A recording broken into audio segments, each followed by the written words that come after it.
After years of memes and online discourse, we finally got Ryan Gosling as a Black Panther. Kind of. Marvel recently released the first issue of Christopher Priest and Joe Quesada's The World to Come, which is a return to the Marvel Knights imprint, where Priest and Quesada made their mark. And it's clear from this first issue that they have made their mark once again. Now, whether that's a good thing or a bad thing, we'll have to find out. But let's talk about it. Hey Internet, I'm Chris. And this is a place on the internet where I talk about comics, movies, games, and things I'm generally passionate about. If you want to hear more about The World to Come, Black Panther, or comics in general, please leave a like, comment, and subscribe. So this is insane. Before I dive too deep into it, if it hasn't been ruined on the internet or by this thumbnail already, go read this book and come back and we'll have a little bit of an in-depth conversation about this first issue.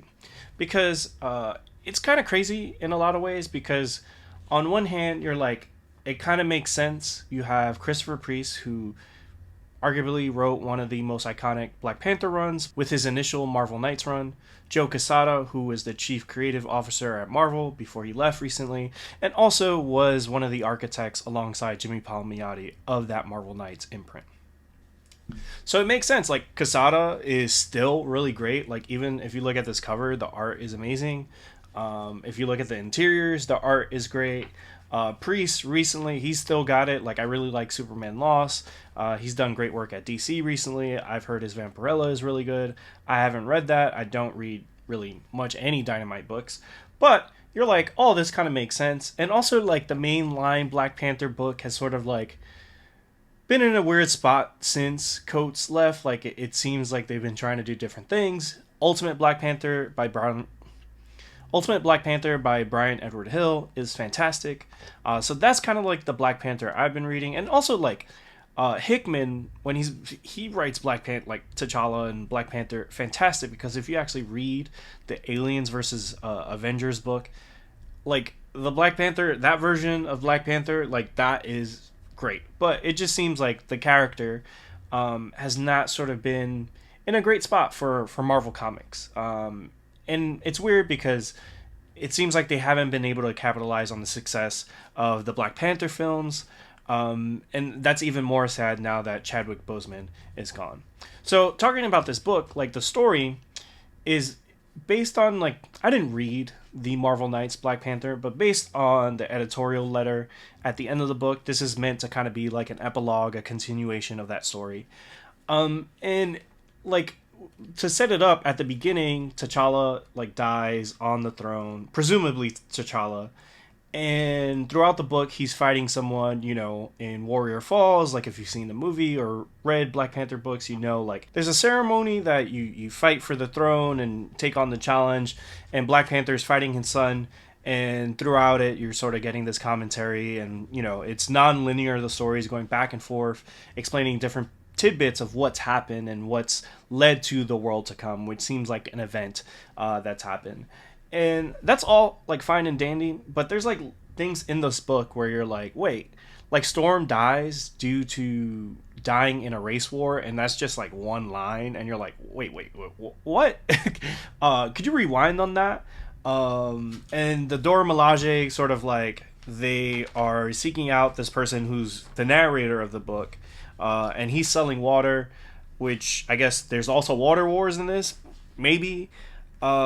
It's just strange. I think that clearly it's sort of like almost like an Elseworld or a What If. I think it's stranger just because it is a continuation of that Marvel Knights, which, you know, obviously is so referenced. Even the character of Everett Ross, which was created in that run, is in the Black Panther movies, big part of the Marvel Cinematic Universe. So some of it kind of could be sort of looked at as a little bit of canon. And, like, Priest, like I said, I like Superman Lost. But, like, you read this book and it almost seems like it's a commentary on sort of, like, what maybe the response to his run was. And, you know, I think sometimes artists can, you know, when they've lived long enough and they've had a career long enough, can become, like, very self-referential. And it seems like in this book, he's kind of dismantling, like, Wakanda and T'Challa and what all of that means. And at the end, you know, we get the big reveal that, again, is in the thumbnail and has been all over the internet, that the person T'Challa's fighting in this ceremony is his son. his white son, which pretty crazy. His son Katame, and it's just weird. Like it's at the last page, and I don't think it's that like. I think there's a bunch of people like, ha, it happened. Like finally, a character that you love has been race swapped, and there's people on the internet doing victory laps. And I don't know if it's that like controversial to me. It just seems like weird and kind of like funny almost, where it's like, why is this in this book? And also, this is a 5 issue miniseries that's kind of like an Elseworld thing, so you can't take it too serious. But I think Marvel made a mistake also making this a 5 issue miniseries, because there's a lot of things Priest is trying to tackle, whether it be referencing his old run, referencing a race war, water wars, Wakanda, tradition, the Black Panther having a white son. And I don't know if they could really kind of like adequately tackle all those big themes in one miniseries that's only 5 issues. Like even Superman Lost, which he wrote recently, which I really liked, was 10 issues, I think. And I think, and obviously Joe Quesada is a very busy person even after leaving Marvel. Like he's got his own venture, I think with Mad Cave or one of those publishers, Amazing Comics. So like I understand like it probably cost a lot to get Priest and Quesada to do this Black Panther book. But like just based on the themes and everything that were addressed or like referenced in this book, you're kind of like, I don't know, it feels like it's going to turn into a meme almost and sort of perpetuate that like Ryan Gosling meme that's gone on for so long, and which got new life earlier this year when someone modded Ryan Gosling Black Panther into Marvel Rivals. And now undoubtedly that panel will probably be used like, hey, like whenever the new Black Panther gets cast for Secret Wars or something like that, you know, the internet is just going to use that like that panel. And I again, who knows if like Priest is trolling and sort of again this being a response to what he feels his work means and how people interpret it. You never know. Like I'm not in his head. That's between him and God. But it does seem like it's almost like it does have a little bit of that humor in it, where it's almost like he's winking at you. And in the editorial letter at the end, it does say that you don't have to read his Marvel Knights run, but it does inform some of it, and it makes me want to go back and read it. And it's like, hey, how does like him meeting Everett Ross lead to White Sun? I didn't get that from the movies, so I wonder if he left like little breadcrumbs for the White Black Panther in his original Marvel Knights run.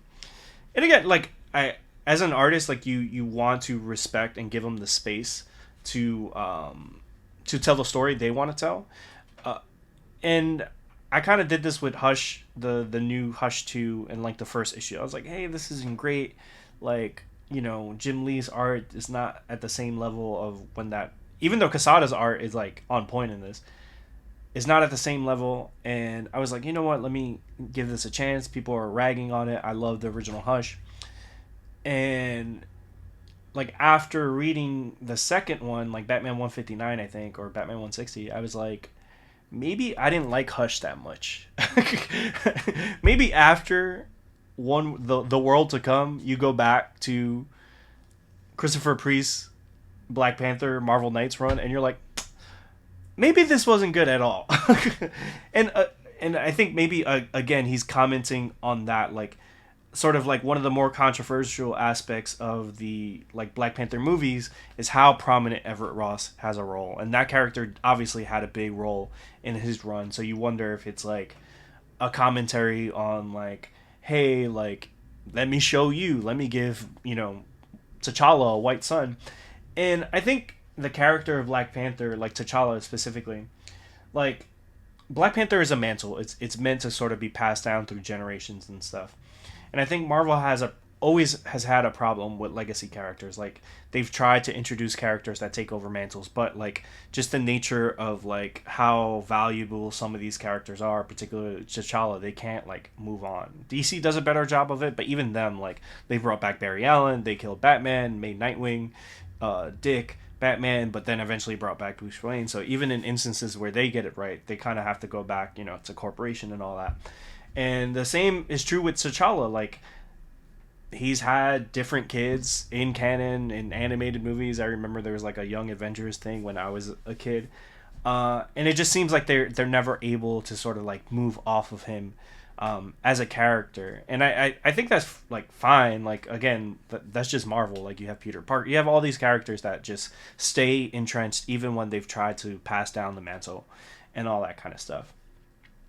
And even in the movie, like when like Wakanda Forever at the end, when you find out about T'Challa's like son, his name is T'Challa. So like even in the movies, they're like, hey, even though we have to get a new Black Panther for these movies, we're gonna sort of recast T'Challa, but not really. And I think maybe this is also a commentary on that. Like, hey, like this is what like Wakanda is or should be. Who knows? And again, as I'm talking about it, I'm like, does this piece of work deserve sort of like that much critical thinking when it could just be Christopher Priest being like, oh fuck it, like I'm just gonna like do something really funny.